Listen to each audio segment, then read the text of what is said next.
Mına күздік мерзімде ағаштарды ұйқыға кетіп жатыр ғой қазір осы уақытта. Біз аммофоскамен суперфосфатты араластырып тамырдан береміз. Себебі бұлардың составында азот проценті аз.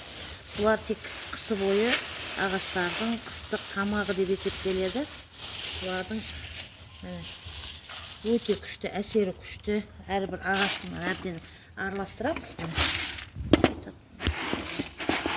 Қазір ағашқа 300 граммнан бір бұрышына көміп қойсаңыздар, олар суда ерімейді.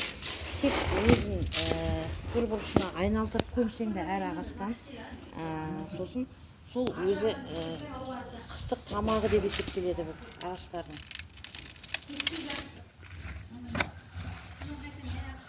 Мына енді ағашымыз соның бір шетін ашып, осылай дайындап аламыз.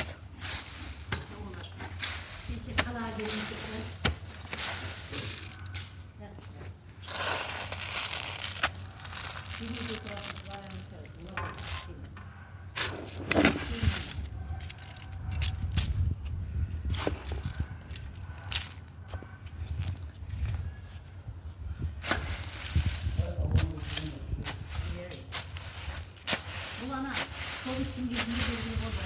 Evet. Hakkı. Ha bu yerde oturdu. Allah'ın dedi. Anjeli kızının gibi kızıma nasıl kil almayı istiyor. Kil balığı.